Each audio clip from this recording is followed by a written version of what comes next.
are you from? Oh, that. Okay. All right. I'm actually from Ebonyi State. I'm from Ekoli Eda in Ekoli Eda. Afikpo South Local Government of Ebonyi State. Yes. Mhm. This is my first time of hearing Ekoli Eda. Ooh, Yeah. okay.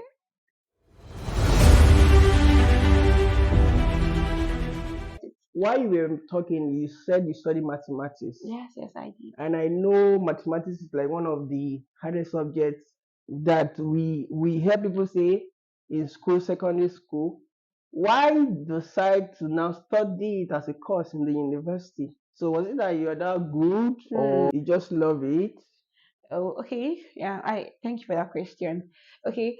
Um, my love for mathematics actually began when I was in, I think, my primary school days. Yes, while I was prepping for common entrance, we had this my school had these extra lessons. Yes, they organized for for the pupils that were preparing for common entrance. I had this exceptional math teacher that made like this tutor. He wasn't my class teacher per se, but he was just like Mm-hmm. a tutor that was brought in, I think, from another class. He was good in mathematics, to put us through.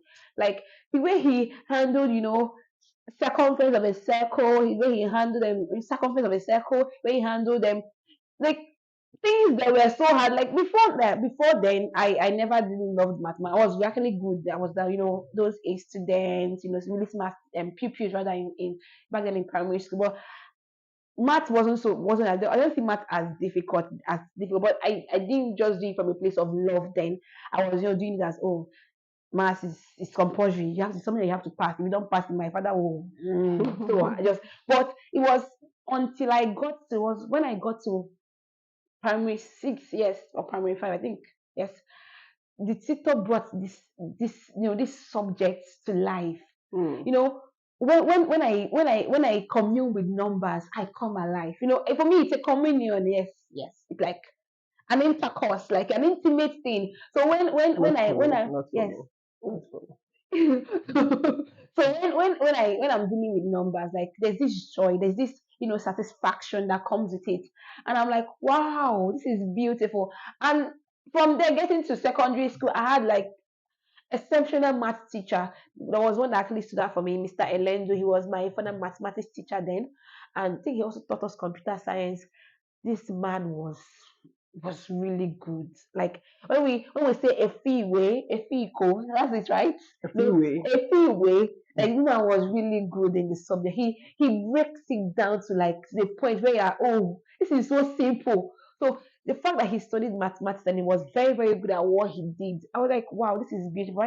I should be able to try this. And then again, we had a lot of persons saying math is this, math is that, and with what I was seeing, I was not seeing what they were seeing. I was just seeing beauty. One of Mm. my, I think I did one of my lecturers then would say, "Oh, can't you see the beauty?"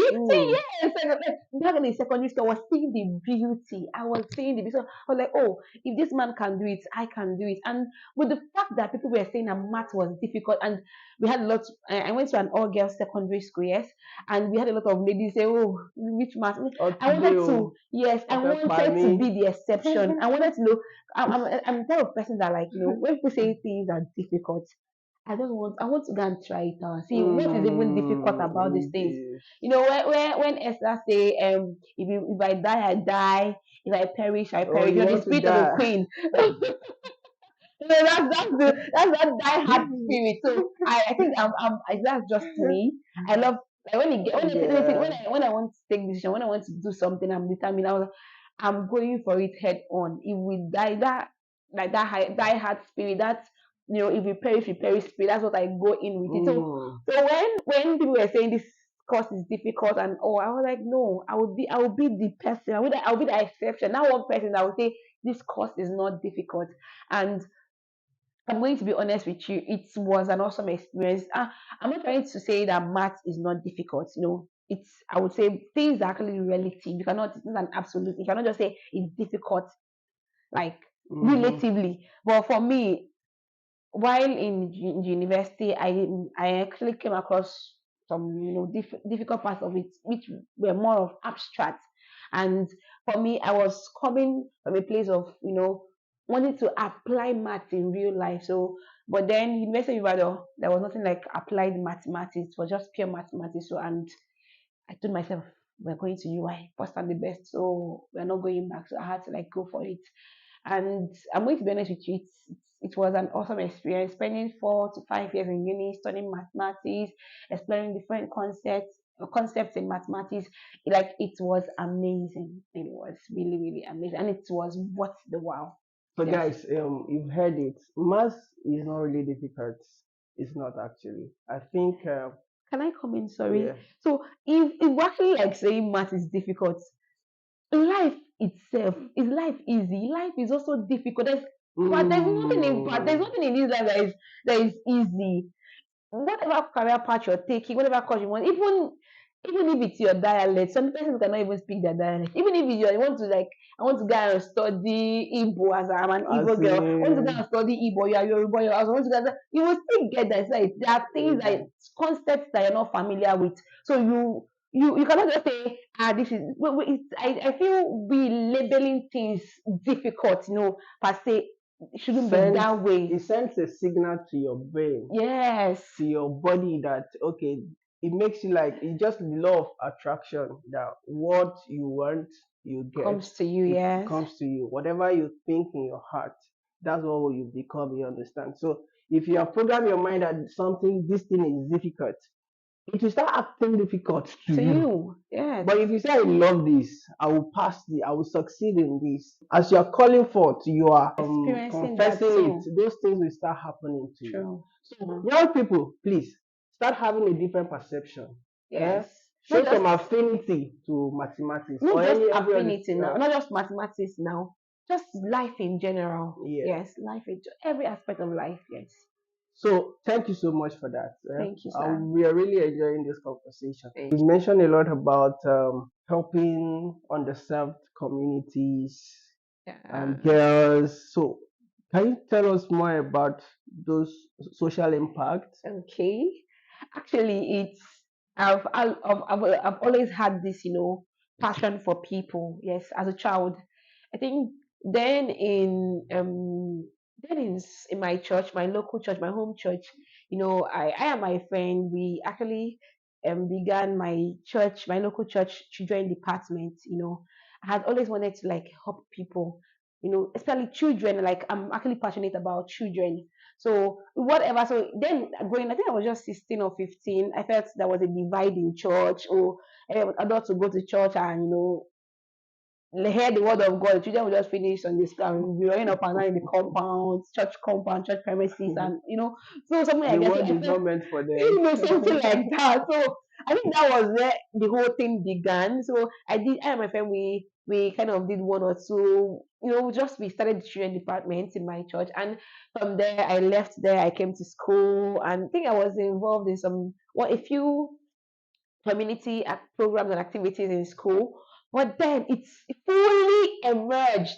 Yes, when I went to the north to serve, I served in Yola, Adamawa State, Nigeria. Yes, in that hot place, the beautiful place. But so that was actually Like where you I mean served. hot, like temperature hot. Temperature hot. Oh, let's be clear on that. Temperature hot. Some days it can be 43 degree high. It can be 43 degrees Celsius high. Like is that bad? So 44.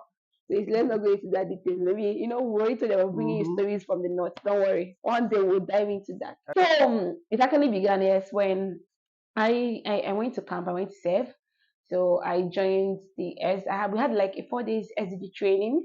So, and before then, I had already done some SDG activities on campus when I was in school. So when I came to camp and I saw a platform to to learn more about the SDG goals, sustainable development goals. Mm-hmm. So I was like, oh, why don't I give it a try? So it was a 4 days intense training. So after the training, we're all I think basically a good number of us that that were part of the training were all incorporated into SDG CDS group, community development service as all corp members. We are going to serve it. Let me be part of the CDS group. So that was where it all began. We were through the training. We were exposed to the 17 SDG goals.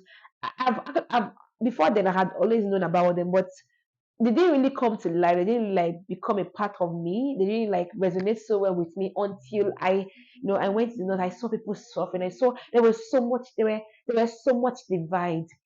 And then while on campus, sorry, not campus, while in camp rather. So the NYSC campground, yes, shares I think boundary with the IDP camp there. By IDP, I mean internally displaced Displaced people. persons. Yeah. Yes. So by during our morning parades, during those morning exercises we do in camp, these children they would come around the campground watching us, talking. Like during our trainings, you could see the excitement on their faces. So during after our parades, I and a few friends and some of us core members would just go, to interact with them. And during our interactions, I got to realize most of these kids could not converse in English. They are saying hello, how are you? And just looking at you. Ba So Turanchi. yeah, they say that, that's the word. Ba Turanchi meaning no English. I don't understand English. So ba is no, Turanchi is English. So no English. Not even I don't understand no English. So it was that bad. So I felt like, and aside that too, okay, that was actually where the whole thing began. So Mhm. when we left camp, trying to settle down, start PPA, and all of that. So it was as if I knew in my mind that something was going to connect me with these kids. So as God may have it, I was part of SDG CDS group, and we were looking out most of our activities, most of our programs as a CDS group were actually centered on SDG goals. So I think we had a program then as a community, as a CDS group, that was in commemoration of World Humanitarian Day. Okay. So we had a committee that was set up for that very particular occasion or program. So as a CDS group, we decided we were going to go back to those kids because they were our kids. Because we kind of interacted with them, while on camp. So then, oh, we are doing World Humanitarian. Why don't we, reach out to these kids? So I think some of us we donated a few things. We reached out to some philanthropists, some organizations. They were able to like come up with some gift items. So we celebrated the that very particular occasion in camp. We donated food items, donated just different things to the kids, to them, not just the kids, to the people in the IDP camp. So people in the campus. So